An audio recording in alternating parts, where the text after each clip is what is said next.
पहले के वीडियो में हम लोग वर्ग का घनमूल निकालने के लिए सीख चुके हैं। अब हम लोग आज वर्गमूल सीखने का प्रयास करेंगे, है ना। तो आज वर्गमूल कोशिश करते हैं सीखने के लिए। तो वर्गमूल सीखने के लिए सबसे इम्पोर्टेंट है कि ये VBI है, उसके लिए ये याद रखना पड़ेगा, कीवर्ड है। जिस संख्या के अंत में 1 रहेगा वो बदलेगा 1 में और 9 में। जिस संख्या के अंत में 4 रहेगा वो बदलेगा 2 और 8 में। जिस संख्या के अंत में 5 रहेगा वो बदलेगा 5 में। जिस संख्या के अंत में 6 रहेगा वो बदलेगा 4 में और 6 में।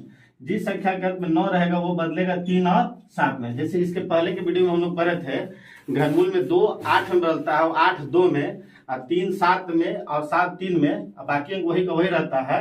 उसमें इस वर्गमूल में इस तरह से बदलता है।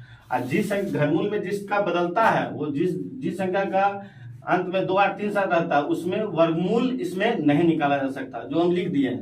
इसको आप लोग कॉपी में नोट कर सकते हैं। वर्गमूल निकालने के लिए सबसे पहले कम से कम 1 से 20 तक स्क्वायर आपको याद रहना चाहिए।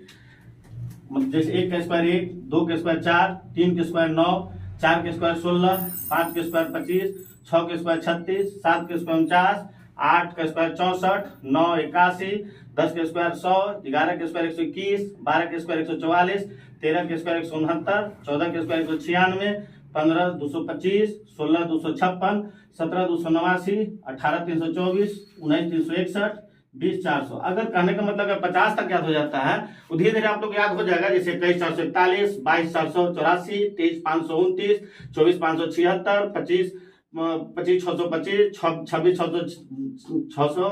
676, 27 729, 28 784, 29 841, 30 900, 31 961। बस इस तरह से याद हो जाएगा। धीरे धीरे प्रैक्टिस कीजिएगा, सब हो जाएगा, घबराने की जरूरत नहीं है।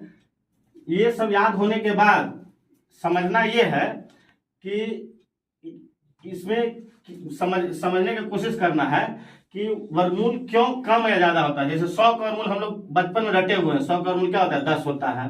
121 का वर्गमूल 11 होता है। 144 का वर्गमूल 12 होता है। इससे साफ पता चलता है कि कम अंक का वर्गमूल कम होता है। जैसे 121 है, जिसका 121 है जो 100 से ज्यादा है, जिसका वर्गमूल इससे क्या है? ज्यादा है। 121 से बड़ा 144 है, इससे ये बड़ा है, जिसका वर्गमूल जो निकला उससे क्या है? बड़ा है। 169 144 से बड़ा है, जिसका वर्गमूल जो निकला है इससे क्या है? बड़ा है। 169 से बड़ा 196, जिसका वर्गमूल है जो 13 से क्या है? बड़ा है। इससे साफ पता चलता है कि कम अंक का वर्गमूल कम निकलेगा और ज्यादा अंक का वर्गमूल ज्यादा निकलेगा। फिर उसके बाद वर्गमूल निकालने से पहले इसको भी समझना जरूरी है। इसके पहले भी हम बता चुके हैं कि जिस संख्या